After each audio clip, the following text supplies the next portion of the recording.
Assalamualaikum warahmatullahi wabarakatuh. Alhamdulillahi rabbil alamin, nahmaduhu wa nasta'inu wa nastaghfiru min sururina min sayyiati a'malina. May yahdihillahu fala mudilla lahu wa may yudlil fala hadiya lahu. Asyhadu an la ilaha illallah wahdahu la syarika lahu. Asyhadu anna Muhammadan abduhu wa rasuluhu la nabiyya ba'da. Allahumma shalli ala sayyidina Muhammad wa ala ali sayyidina Muhammad. Hadirin pemirsa BTV dimanapun berada, mudah-mudahan kita senantiasa dalam lindungan Allah Subhanahu wa Ta'ala.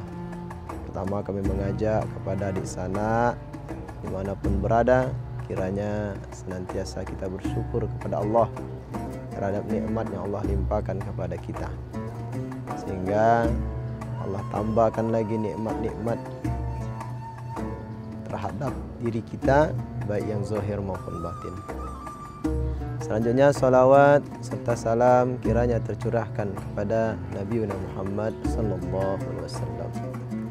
Pemirsa BTV yang dirahmati Allah Subhanahu wa Ta'ala, adik anak dimanapun berada. Dalam satu hadis Rasulullah pernah mengatakan bahwasanya yang membuat orang banyak masuk surga itu, yang pertama ittaqullah, yang kedua akhlakul hasanah atau khuluqan hasanah. Yang pertama adalah ketakwaannya kepada Allah Subhanahu wa Ta'ala. Yang kedua adalah akhlak yang baik, tata krama yang baik, tingkah laku yang baik. Maka dua perkara ini yang bisa menjerumuskan manusia itu ke dalam surga Allah. Kemudian di hadis lain Rasulullah mengatakan yang membuat orang masuk atau dimasukkan ke dalam neraka itu karena, mohon maaf, maluan dia bagian pintu depan dan belakang. Nah, ini yang mungkin akan kita bahas nanti, khususnya bagaimana takwa itu sesungguhnya, kemudian bagaimana akhlak yang semestinya menurut ajaran agama Islam. Hadis anak BTV yang dirahmati Allah Subhanahu wa Ta'ala. Kata Rasulullah, orang yang masuk surga itu cirinya takwa. Nah, pertanyaan ini banyak. Takwa itu siapa mereka? Siapa orang yang bertakwa? Seperti apakah orang yang takwa itu? Maka takwa itu adalah arti umumnya, yaitu takut. Atau makna sederhananya sendiri takut. Takwa kepada siapa? Takwa kepada Allah Subhanahu wa Ta'ala. Orang yang beriman, kalau tidak beriman atau tidak bertakwa, maka keimanan itu dianggap tidak ada. Dan itu dalam surah Al-Baqarah ayat 8. Apa kata Allah Subhanahu wa Ta'ala? A'udzubillahi minasyaitonirrajim. Bismillahirrahmanirrahim. Wa minan nasi may yaqulu amanna billahi wa bil yaumil akhir wa ma hum bimu'minin. Berapa banyak manusia itu ngakunya beriman, bicara tentang iman, mengucapkan iman, menceritakan iman, fungsi iman, bagaimana iman, dia paham. Bahkan dia ahli tentang keimanan. Dan ayat-ayat termasuk hadis-hadis kisah tentang keimanan dia tahu. Bagaimana orang beriman? Surah Al-Mu'minun itu dia paham. Jelaskan qad aflahal mu'minun, berbahagia orang beriman, dia tahu. Tetapi sayangnya pengetahuan dia tentang keimanan, pemahaman dia tentang keimanan, sejarah iman yang dia ketahui, cara dia menjelaskan keimanan itu tidak berdampak. Bahkan dia terancam, wa minan nasi may yaqulu amanna billah wa bil yaumil akhir wa ma hum bimu'minin. Berapa banyak manusia yang mengatakan kami beriman, tapi sebenarnya tidak beriman kepada Allah Subhanahu wa Ta'ala. Tapi sebenarnya kata Allah, mereka itu tidak beriman. Mereka itu hanya ngaku-ngaku saja beriman. Nah, bagaimana sebenarnya orang beriman itu? Maka orang yang beriman yang diakui oleh Allah Subhanahu wa Ta'ala adalah al-muttaqin. Iman saja tapi tidak takut, maka percuma. Iman saja tapi tidak beribadah, tidak tunduk patuh kepada Allah, maka keimanannya tidak dihitung. Makanya terkena tadi Al-Baqarah ayat 8. Khawatirnya kita mengetahui apa mana iman, al-imanu dijelaskan dalam bahasa Arabnya dia paham sekali, tapi aplikasinya sebenarnya dia tidak beriman. Berapa banyak orang yang paham tentang agama tapi melanggar agama itu sendiri. Berapa banyak kalau orang ngerti agama tapi sebenarnya dialah paling bahaya dalam hal pelanggaran agama. Orang banyak paham sholat, tapi yang tidak sholat banyak juga.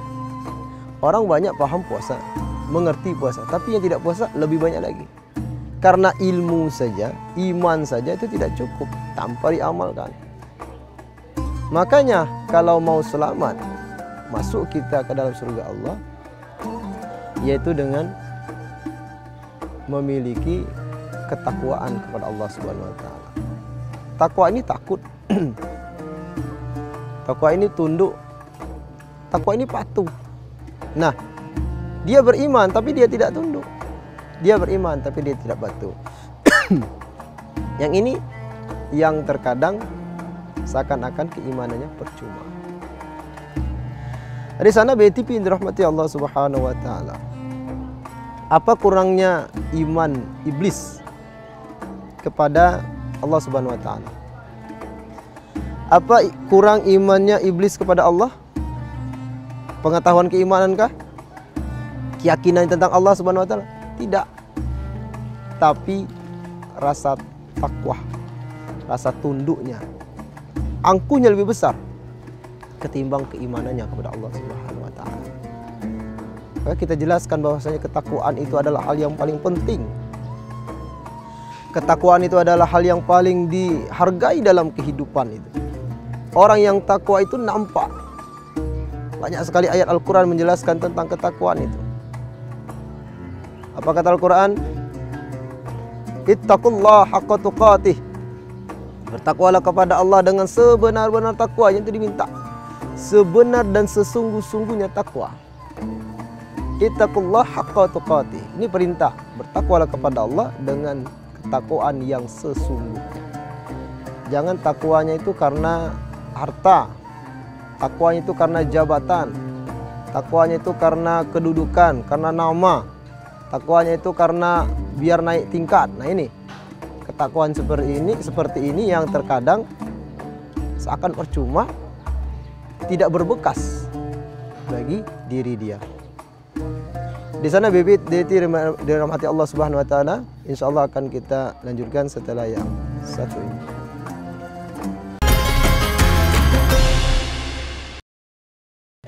Di sana BTP yang dirahmati Allah Subhanahu wa taala dimanapun berada. Maka ketakwaan ini adalah salah satu amalan yang luar biasa. Ibadah itu banyak menuju bagaimana menjadikan manusia itu takwa. Ibadah itu kebanyakan membentuk manusia itu agar menjadi takwa. Maka ketakwaan ini adalah hal modal utama untuk bahagia hidup di dunia, aman alam kubur, selamat di akhirat. 3 alam yang bisa diselamatkan dengan ketakwaan. Yang pertama, bahagia kehidupan kita di dunia, aman alam kubur kita, selamat di akhirat kita. Maka di sana BITP yang dirahmati Allah Subhanahu wa taala, untuk ketakwaan ini adalah salah satu modal utama bagi kita dalam kehidupan di dunia ini. Maka ketakwaan itu makna umumnya sudah kita jelaskan sedikit tadi, adalah tunduk. Keimanan saja tidak cukup. Yakin dengan adanya Allah, yakin terhadap Tuhan, yakin terhadap kitab-kitab Allah, tapi tidak tunduk dengan itu semua. Itulah yang disebut terkadang al-munafiqun, orang yang munafik. Di imannya dia percaya, di imannya dia yakin, di imannya dia tahu, tetapi di amalnya tidak mencerminkan dia orang yang beriman. Karena apa? Tidak tunduk. Tidak tunduk dan tidak patuh kepada Allah Subhanahu wa taala. Mohon maaf, di sana di Indonesia banyak instansi-instansi pemerintah yang paling korup. Salah satunya adalah instansi keagamaan. Maka ini harus kita perbaiki. Kalau kita cuma rakus saja dengan mengejar dunia ini, inilah yang terjadi. Maka yang bahaya itu adalah orang yang punya ilmu. Ketimbang orang yang, mohon maaf, awam, itu lebih aman. Tapi kalau orang yang punya ilmu, dia memiliki berbagai macam cara untuk mencari celah, termasuk untuk menghalalkan segala cara agar yang dia peroleh adalah yang dia inginkan, yaitu tentang harta duniawi. Padahal itu semua sifatnya sementara, sesaat saja. Sedangkan yang kekal adalah apabila dia memiliki ketakwaan, apabila dia memiliki keyakinan. Nah, orang yang takwa ini memiliki ciri-ciri. Di antara ciri-ciri orang takwa di dalam surah Al-Mu'minun itu banyak dijelaskan. Orang yang beriman pun di cirinya di sana dijelaskan. Apa? Yang pertama, sholatnya itu khusyuk. Apa itu khusyuk? Fokus. Ketika ibadah sholat dia lakukan, dia fokus. Ketika ibadah sholat dia laksanakan, dia benar-benar sungguh-sungguh menjalankannya. Berapa banyak orang sekarang hanya ingin waktu cepat saja menyelesaikan ibadah sholatnya, tanpa membaca. Maka Rasulullah SAW suatu ketika ada seorang sahabat yang sholat, maka kata Rasulullah, "Shollu rakatain," sholat 2 rakaat. Kemudian setelah sholat dia Rasul mengatakan, "Kamu belum sholat, lam tusolli, belum sholat kamu itu." Mengapa? Karena tidak istiqomah dalam berhenti, tumak ninanya tidak diamalkan. Memang terkadang rukuknya sempurna tapi sujudnya tidak tumak nina. Sujudnya tumak nina, kadang iktidalnya tidak tumak nina, kadang duduk iftirosnya tidak tumak nina. Kemudian sujudnya bagus, kadang berdirinya tidak sempurna. Maka semua gerakan sholat itu, kalau memang kita percaya Allah memperhatikan kita, hendaknya kita perbaikilah ibadah kita. Hadirin atau jamaah di sana pemirsa BTV yang dirahmati Allah Subhanahu wa taala. Ketakwaan adalah modal utama dalam hal beribadah. Ketakwaan adalah salah satu modal dalam hal kita menjalankan kehidupan. Maka berapa banyak orang yang mengaku beriman kata Allah tapi sebenarnya tidak takwa. Berapa banyak orang yang mengaku dia beriman tapi tidak takwa. Jelas banyak ciri-ciri yang bertakwa, di antaranya ibadahnya bagus, amalannya bagus, kemudian dia berserah diri kepada Allah Subhanahu wa taala. Ketika dia menerima suatu masalah, orang yang bertakwa akan mengatakan ini min fadlillah. Karena mengapa? Bisa jadi yang engkau tidak suka, asa an takrahu wa huwa khairal lakum. Bisa jadi yang kau tidak suka itu sebenarnya terbaik untukmu. Wa asa an tuhibbuna wa huwa syarrul lakum. Bisa jadi yang kamu sukai, yang kau cintai itu sebenarnya tidak baik untukmu. Maka di sana WTP dirahmati Allah Subhanahu wa taala, gapailah dengan ketakwaan ini. Kemudian ketakwaan ini bisa diraih dengan ibadah yang sungguh-sungguh, ibadah yang maksimal, ibadah yang mendekatkan diri kepada Allah Subhanahu wa taala. Kemudian yang kedua, kebanyakan orang masuk surga itu dengan cara apa? Bi khuluqin hasanin. Dengan akhlak yang baik kata Rasulullah SAW. Akhlak ini adalah salah satu tata krama cara orang. Apa saja yang dinilai dari akhlak ini? Semua sikap, baik tingkah laku, ucapan, cara pandang, pikiran, hati bahkan. Maka akhlak itu adalah yang tertanam pada diri dia. Bagaimana dia bersikap kepada orang yang lebih muda, yang lebih tua, perlu kita menerapkan keakhlakan kita. Sebagaimana Rasulullah mengatakan dalam suatu hadis, laisa minna man lam yukrim kabirana wa lam yurhim saghirana. Bukanlah dari golongan kami kata Rasulullah yang tidak memuliakan yang tua dan tak sayang kepada yang muda, tidak hormat kepada yang tua, tidak sayang kepada yang muda. Nah, ini nanti akan kita jelaskan. Bagaimana cara kita kepada orang tua kita? Bagaimana cara kita kepada orang yang lebih muda daripada kita? Karena para sahabat Rasulullah SAW itu menjelaskan, banyak mencontohkan. Abu Bakar adalah orang yang lebih tua di kalangan para sahabat. Kemudian sahabat ini yang ada lebih muda. Nah, bagaimana dia memperlakukannya? Nah, yang seperti inilah kehendaknya dalam kehidupan kita sehari-hari sebagai orang yang memiliki keimanan dan ketakwaan. Akhlaknya bagus, dan manusia ini tidak hanya berinteraksi kepada manusia saja. Interaksi kita ini banyak sekali. Bahkan dengan hewan pun kita diajarkan bagaimana berakhlak itu. Dengan tumbuhan kita diajarkan untuk berakhlak tersebut. Bahkan mensyukuri makanan, mensyukuri apa yang Allah limpahkan kepada kita, itu adalah salah satu akhlak seorang muslim. Orang muslim memiliki akhlak yang mulia. Orang muslim memiliki akhlak yang baik. Sehingga ketika orang muslim ini tinggal di masyarakat, sehingga seorang muslim ini hadir di masyarakat, dia menjadi khairun nas man anfa'ulin nas. Manusia itu adalah manusia yang bermanfaat bagi manusia lain.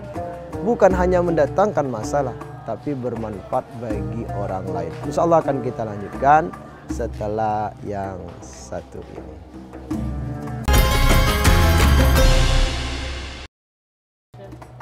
Di sana BTP yang dirahmati Allah dimanapun berada, maka yang terakhir kata Rasulullah adalah akhlak yang baik. Akhlak ini kita bagi menjadi menjadi tiga. Yang pertama, tingkah laku, akhlak, perbuatan kita kepada sesama manusia. Yang kedua, bagaimana akhlak kita kepada makhluk. Kemudian yang ketiga, bagaimana akhlak kita kepada tumbuhan bahkan. Jadi Islam ini mengajarkan untuk memiliki akhlak yang bagus. Bukankah Rasulullah SAW itu diutus oleh Allah Subhanahu Wa Taala, wa ma bu'istu illa liutimami makarimal akhlak. Tidak kami utuskan Rasulullah Muhammad itu kecuali untuk memperbaiki akhlak. Jadi Rasul itu hadir ke dunia ini tujuannya agar akhlaknya bagus manusia banyak ini. Kita ini agar memiliki akhlak yang baik. Maka salah satu tujuan Rasul itu diutus agar memperbaiki akhlak manusia. Kepada siapa? Yang pertama sekali kepada Allah sebenarnya. Ini yang utama kita. Bagaimana akhlak kita kepada Allah Subhanahu Wa Taala?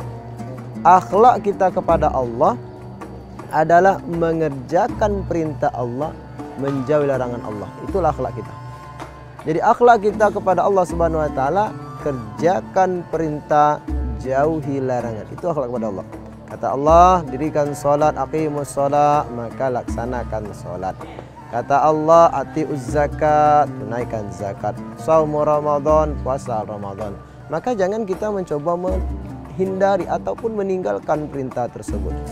Maka akhlak kepada Allah yang pertama taat, patuh kepada Allah. Yang kedua, akhlak kepada Allah ini dengan cara meninggalkan yang namanya larangan Allah, jauhi. Allah melarang kita untuk berbuat jahat, tinggalkan. Allah melarang kita untuk menjauhi perbuatan yang mungkar, laksanakan. Jangan coba kita mencari celah. Mengapa Allah larangkan ini? Mengapa Allah tidak halalkan? Tentu Allah memiliki hak tersendiri. Namanya qadarullah, kehendak Allah, kudratnya Allah, keputusan Allah. Maka manusia tidak boleh protes. Mengapa Allah melarang manusia untuk minum minuman keras? Tentu ada nilai baiknya bagi manusia itu sendiri. Janganlah manusia mengatakan coba Allah halalkan. Mengapa Allah melarang manusia untuk misalnya yang muslim makan babi? Mengapa? Jangan ditanya. Karena itu kehendak Allah. Kalau masih kita menanyakan hal seperti itu, berarti kita tidak pantas menjadi hamba Allah. Sedangkan bos kita sendiri yang ada di kantor kita tidak berani. Mengapa bos melarang ini? Apa jawab bos? Itu kan hak saya sebagai pimpinan Anda. Ketika seorang murid protes kepada gurunya, mengapa Bapak mengajarkan ini? Itu hak saya. Mengapa Bapak melarang ini, menyuruh ini? Itu kan hak saya, kata si guru. Tidak ada urusan dengan engkau. Maka begitu juga Allah Subhanahu Wa Taala. Larangan Allah itu hak Allah. Perintah Allah itu hak Allah. Kehendak Allah itu hak Allah. Tidak ada kebolehan ruang bagi kita untuk protes dan meminta dirubah. Kalau Allah memerintahkan untuk sholat, laksanakan sholat, karena itu perintah Allah. Kalau Allah melarang kita untuk menjauhi zina, itu larangan Allah. Wajib bagi kita melaksanakan perintah dan haram bagi kita menjauhi larangan. Itu adalah suatu keharusan bagi kita. Maka di sana BTP dirahmatullah subhanahu wa ta'ala, yang namanya haram kata Allah tinggalkan, yang namanya wajib kata Allah laksanakan. Ini akhlak kita kepada Allah.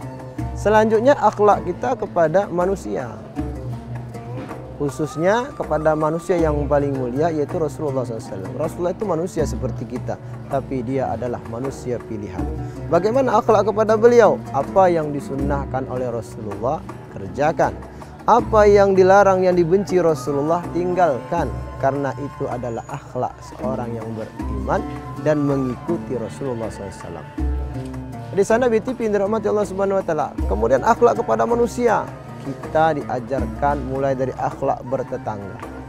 Suatu ketika Aisyah bertanya kepada Rasulullah, kepada siapa man abdul asdiq alaih, siapa yang lebih utama saya berbagi, saya sedekah padanya. Maka kata Rasulullah, al-baitu al-babu aqrabun min babiki. Yang mana pintu rumahnya lebih dekat dengan pintu rumahmu, itu yang lebih utama kita berbagi. Artinya tetangga kiri kanan ini yang lebih dahulu hendaknya kita berbagi. Siapa dia? Ya, orang yang ada di sebelah rumah kita. Janganlah kita mencari tetangga yang sekian jauh jaraknya, sedangkan yang di sebelah rumah kita itu kelaparan. Kita berbagi makanan kepada orang yang jauh dari tempat kita. Akan tetapi saudara kita yang di sebelah rumah itu belum makan dari pagi tadi. Nauzubillah. Maka yang seperti ini sangat dimurkai oleh Allah Subhanahu wa Ta'ala. Kalau kita bertetangga, berbagilah kiri kanan. Bahkan di dalam hukum Islam sendiri mengatakan Rasulullah 1500 tahun yang lalu, berarti sudah 15 abad yang lalu, Rasulullah mengatakan pohon atau yang berbuah hidup di antara dua rumah atau bertetangga. Kalau ada pohon di rumah sebelah rumah tetangga kamu, maka jangan kamu tidak berbagi. Itu namanya hakun mustarok, hak hendaknya berbagi. Buah yang menjuta itu sudah hak menjadi tetanggamu. Jangan sampai dia melihat sampai buah itu gugur dari tempat dia makan, tidak dapat kau bagikan kepada dia. Yang seperti ini bukanlah akhlak seorang yang beriman. Maka dalam Islam itu banyak sekali diajarkan akhlak-akhlak bertetangga. Bahkan dalam suatu hadis Rasulullah mengatakan salah satu ciri yang orang yang beriman adalah yukrimu duyuf, memuliakan tamu. Orang yang datang kepada rumah kita, orang yang berkunjung kepada rumah kita, ada kewajiban kita memberi dia minum. Bahkan kalau ada rezeki di rumah kita, kita ajak dia makan. Karena ini salah satu kewajiban bertetangga. Yukrimu duyuf, memuliakan tamu. Orang kalau bertandang ke rumah kita, jangan kita tanyakan dulu tujuannya apa segala macam. Kasih dulu minum, ajak dulu bicara yang baik, tanya kabarnya. Jangan kita tanya apa keinginan dan tujuannya. Maka di sana BTP dirahmati Allah Subhanahu Wa Taala, inilah ciri-ciri orang yang mudah-mudahan nanti akan masuk surga Allah Subhanahu Wa Taala. Yang pertama, ketakwaan kita kepada Allah. Yang kedua, akhlak yang baik kepada Allah, kepada Rasul, kepada manusia, bahkan kepada hewan, kepada tumbuhan. Mudah-mudahan bisa menjadi pelajaran bagi kita, sehingga kita bisa menerapkan akhlak yang baik ini. Setidaknya di dalam kehidupan sehari-hari kita dikenal menjadi orang yang baik, orang yang memiliki wawasan keilmuan agama yang bagus, sehingga menerapkan ilmu agama itu dengan baik. Demikian yang bisa kita sampaikan, mudah-mudahan bermanfaat. Billahi taufiq wal hidayah. Assalamualaikum warahmatullahi wabarakatuh.